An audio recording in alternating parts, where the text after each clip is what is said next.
Hello students, we are seeing class 10 science chapter number 3 metals and non-metals, and in this chapter we are discussing chemical properties of metals. Okay, in the previous part we have discussed chemical reaction of metal with oxygen.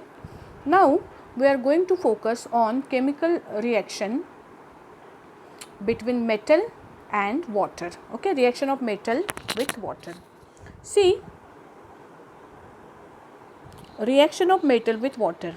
Ignore this part. What happens when metals react with water? So pay attention. When metal react with water, metal oxide is formed. When metal react with water, metal oxide is formed, and hydrogen gas is also produced there. When these metal oxides, if they are soluble in water, if these metal oxides are soluble in water, then metal hydroxide is formed. Pay attention, अगर metal water के अंदर soluble है then metal oxide फिर से water के अंदर dissolve हो जाता है and after that metal hydroxide is formed. But if the metal oxide is not soluble in water then only metal oxide and hydrogen gas is produced. ठीक है, this is the reaction between metal and water. So आपके जो आपने reaction perform की है वो reaction के अंदर हाइड्रोजन गैस प्रोड्यूस हुआ कि नहीं हुआ, ये अगर आपको आइडेंटिफाई करना है तो आप कैसे करोगे. मेटल रिएक्ट विथ वाटर और ये रिएक्शन में अगर हाइड्रोजन गैस प्रोड्यूस हुआ है तो हाइड्रोजन गैस को अगर आपको आइडेंटिफाई करना है तो आप क्या करते हो, आप क्या जो सपोज़ एक इमेजिन करो कि ये आपकी ट्यूब है, ये ट्यूब के थ्रू अगर हाइड्रोजन गैस रिलीज हो रहा है तो put a burning match stick near this. आपको क्या करना है, वो हाइड्रोजन गैस के नज़दीक में बर्निंग मैच स्टिक लेके जाओ.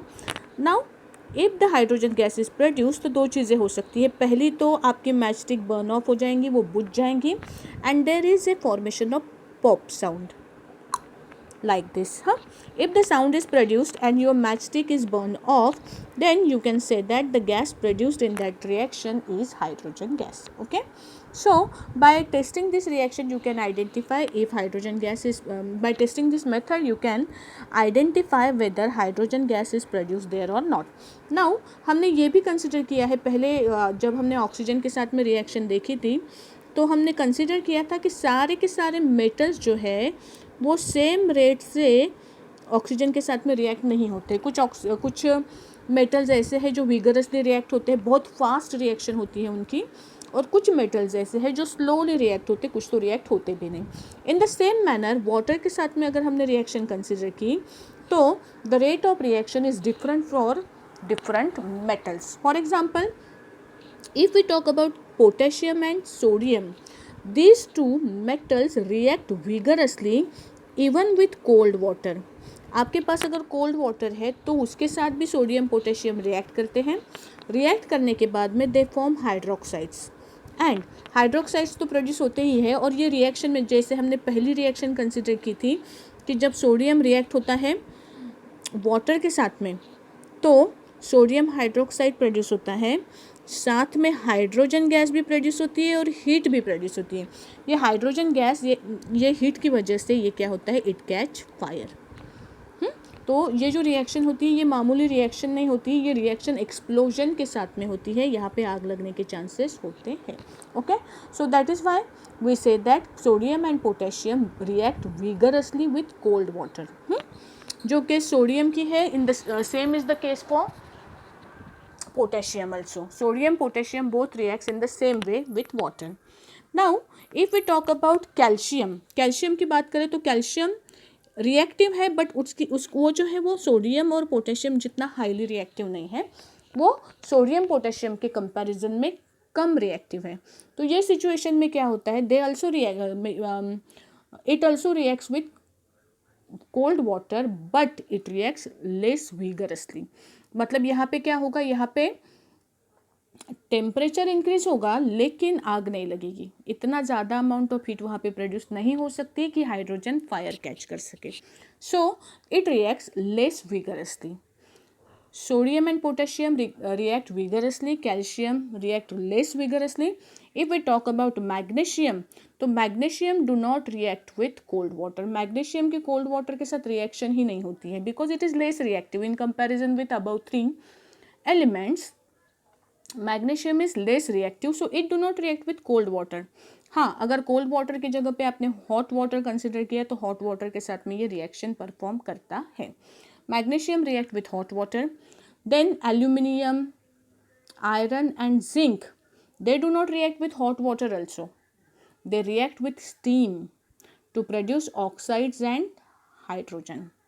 ये स्टीम के साथ में, हॉट स्टीम अगर आपके पास है जिसका टेम्परेचर, वाटर का temperature greater than 100 degree Celsius है, देन उनके बीच में रिएक्शन होती है वाटर और ये 3 मेटल्स के बीच में. लेकिन यहाँ पे ऑक्साइड्स प्रोड्यूस नहीं, हाइड्रोक्साइड्स प्रोड्यूस नहीं होते हैं because these oxides are not soluble in water. तो ये जो ऑक्साइड्स है ये वाटर में डिजोल्व नहीं होते, that is why hydroxides form नहीं होते. They only form oxides and hydrogen gas is liberated. If we talk about lead, copper, gold and silver, then these do not react with water at all. आप water का temperature उसको steam consider करो या कुछ भी, ये 4 substances ऐसे हैं, metals ऐसे हैं जो water के साथ react नहीं होते हैं. ओके, सो यहाँ पे हमने देखा कि water के साथ अलग अलग metals जो है वो अलग अलग तरीके से react होते हैं. Sodium, potassium and calcium reacts with cold water. Sodium and potassium produces fire when they react with cold water.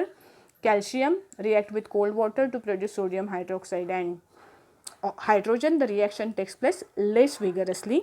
Magnesium do not react with cold water, it reacts with hot water. Aluminium, iron and zinc reacts with steam and produces oxides of their oxides and hydrogen. Lead, copper, gold and silver do not react with water at all. Okay, so this was the reaction of metal with water. Now let us move to the next topic, reaction of metals with acid. Reaction of metals with acid. यहाँ पे reaction के spelling में A चाहिए. हाँ, reaction. Okay, तो metals के साथ में जब रिएक्शन होती है एसिड्स की, हमें पता है, हमने ये पहले भी स्टडी कर चुके हैं. जब हमने एसिड, बेसिस एंड सॉल्ट में प्रॉपर्टीज़ देखी थी तब हमने डिस्कस किया था कि मेटल्स जब रिएक्ट करते हैं एसिड्स के साथ में तो क्या फॉर्म होता है, salt and hydrogen gas are produced. Okay, तो ये रिएक्शन कैसे होती है, अगेन द सेम कंडीशन. जो सोडियम, मतलब हमें पता है एसिड्स जो हम कंसिडर करते हैं, एसिड्स हम 2 फॉर्म में कंसिडर करते हैं, डाइल्यूट एंड कॉन्सेंट्रेटेड. जो डाइल्यूट एसिड्स होते हैं, डाइल्यूट एसिड्स में जिसमें वाटर डिजोल्व किया हुआ होता है, एसिड्स में जो सोडियम एंड पोटेशियम आपके एसिड्स है, these acids, sodium and potassium, these metals, they are not acids, they are metals. These metals when react with acid, dilute acid, they form their salt and hydrogen. ये dilute form में भी अगर आपके acids है तो sodium and potassium उसके साथ react करते हैं. अभी जब आप इनके रिएक्शन करोगे, मतलब अगर आपने ये रिएक्शन, हम अगर याद होगा तो आपको हमने स्टडी किया था इसके पहले कि अगर ये मेरे पास टेस्ट ट्यूब है और टेस्ट ट्यूब के अंदर अगर डाइल्यूट हाइड्रोक्लोरिक एसिड है और ये डाइल्यूट हाइड्रोक्लोरिक एसिड के अंदर अगर मैंने कुछ ग्रैन्यूल्स डाले, जिंक के ग्रैन्यूल्स डाले, तो हम ऑब्जर्व करते हैं इसको, अगर थोड़ी देर हम साइड में रखेंगे तो we observe that there are some bubbles formed here. यहाँ पे कुछ बबल्स फॉर्म होते हैं. जो बबल्स किसके होते हैं, वो होते हैं हाइड्रोजन के बबल्स. ठीक है ना, ये बबल जब इसके अंदर से बाहर निकलेंगे और आपने अगर इसको बर्निंग मैस्टिक के साथ ट्रीट किया तो वहाँ पे पॉप साउंड प्रोड्यूस होता है और मैस्टिक बुझ जाती है. तो ये जो है जिंक के लिए बबल्स फॉर्म होते हैं, है ना. तो अगर आपने टेस्ट ट्यूब के अंदर ये एक्सपेरिमेंट डाइल्यूट हाइड्रोक्लोरिक एसिड का मैग्नीशियम, एल्यूमिनियम, जिंक और आयरन, चारों के लिए ये एक्सपेरिमेंट अगर आपने परफॉर्म किया तो आपको ये ध्यान में आएगा कि मैग्नीशियम में हाइड्रोजन के बबल्स ज़रा फास्ट फॉर्म होते हैं, एल्यूमिनियम में थोड़े स्लो फॉर्म होते हैं, जिंक में थोड़े स्लो और आयरन में और ज़्यादा थोड़े स्लो होते हैं. मतलब ये जो रेट ऑफ रिएक्शन है ये हर किसी के लिए क्या होता है, अलग अलग होता है. मैग्नीशियम के लिए rate of reaction in comparison with iron कैसे है, ज़्यादा है. ओके, सो यहाँ पे एक बात ध्यान में रखो कि if we are talking about magnesium, aluminium, zinc and iron, they all react with dilute acids. They all react with dilute acid. If we are talking about dilute hydrochloric acid, but the rate of reaction decreases from magnesium to iron. Magnesium का rate of reaction ज़्यादा है, iron का उसके comparison में कम है। ठीक है, अगर हम कॉपर की बात करें तो copper do not react with dilute hydrochloric acid. इसका डिटेल में एक्सप्लेनेशन हम बाद में देखेंगे। फिलहाल के लिए इतना ध्यान में रखो कि copper, gold and silver they do not react with acids. Okay, चलो आगे बढ़ते हैं। एक यहाँ पे चीज़ है, it is called as aqua regia. Aqua regia का मतलब क्या है? एक्वा रेजिया, इसको लैटिन में आप रॉयल वाटर भी कहते हो। ठीक है, it is a freshly prepared mixture of concentrated hydrochloric acid and concentrated nitric acid. अगर आपके पास हाइड्रोक्लोरिक एसिड और नाइट्रिक एसिड है इन द रेशियो ऑफ 3:1, तो ये जो मिक्सचर है that mixture is called as aqua regia. इसकी खासियत ये है कि ये बहुत ज़्यादा करोजिव होता है नेचर में, और जो नॉर्मल रिएक्शन आप कंसिडर करोगे तो गोल्ड, प्लैटिनम, ये नोबल मेटल्स हम इन्हें बोलते हैं, ये do not react with any acids. लेकिन अगर आपने ये हाइड्रोक्लोरिक एसिड और नाइट्रिक एसिड का कॉम्बिनेशन लिया कॉन्सेंट्रेटेड फॉर्म में 3:1 रेशो में, then it can dissolve gold and platinum in it. Gold, silver, platinum, ये सब्सटेंसेस एक्वा रेजिया में क्या होते हैं? डिजॉल्व हो सकते हैं। ठीक है, इसके बाद में हमें और एक चीज़ यहाँ पे ध्यान में रखनी है कि जब कोई, हमने देखा है कि मेटल के रिएक्शन जब एसिड के साथ में होती है तो हाइड्रोजन गैसेस इवॉल्व, है ना। इसके हमने बहुत सारे एग्जांपल्स भी देखे हैं। लेकिन अगर आपने मेटल्स को रिएक्ट किया नाइट्रिक एसिड के साथ में, HNO3 सिंपल, हाँ, not in the form of aqua regia, तो कॉन्सेंट्रेटेड या डाइल्यूट नाइट्रिक एसिड के साथ में जब आप रिएक्ट करते हो तो in this reaction hydrogen gas is not evolve. ये पॉइंट नोट करके लिखो कि when metals react with nitric acid, metal का सॉल्ट तो फॉर्म होता ही है but hydrogen gas is not evolve. Why this is happening? Because nitric acid is not a strong oxidising agent. बस हमारे पास दो ऐसे मेटल्स हैं जिनके साथ अगर मैंने नाइट्रिक एसिड की रिएक्शन परफॉर्म की तो हाइड्रोजन गैस प्रोड्यूस होता है, and they are magnesium and manganese. Magnesium and manganese, these two gases when react with nitric acid, hydrogen gas is produced. Otherwise बाकी के जितने भी मेटल्स हैं वो नाइट्रिक एसिड के साथ रिएक्ट होने के बाद में हाइड्रोजन गैस प्रोड्यूस नहीं करते। ठीक है, so this was the reaction of acid with metals. Now we are going to focus on the reaction of metals with solution of other metals. मेरे पास एक मेटल है और दूसरे किसी तो भी मेटल का सॉल्ट अगर मेरे पास है तो दोनों के बीच में रिएक्शन कैसे होती है। But before studying that reaction we are going to study reactivity series. जैसे कि हमने अभी तीनों केसेस में देखा है, वाटर के केस में, ऑक्सीजन के केस में, एसिड के केस में, तो हमने देखा कि हर मेटल का बिहेवियर ये रिएक्शन में कैसे होता है, दूसरे मेटल से अलग होता है ना, मतलब रेट ऑफ रिएक्शन के बारे में। तो ये क्यों होता है, किस वजह से होता है? This happens because of their reactivity. Not all metals are equally reactive. Metals कैसे हैं? They are not equally reactive. उनकी रिएक्टिविटी जो है वो चेंज होती रहती है। जैसे if we are talking about, यहाँ पे मेटल की सीरीज हमने देखी है। देखिए, मेटल, सोडियम, सबसे ऊपर है पोटेशियम।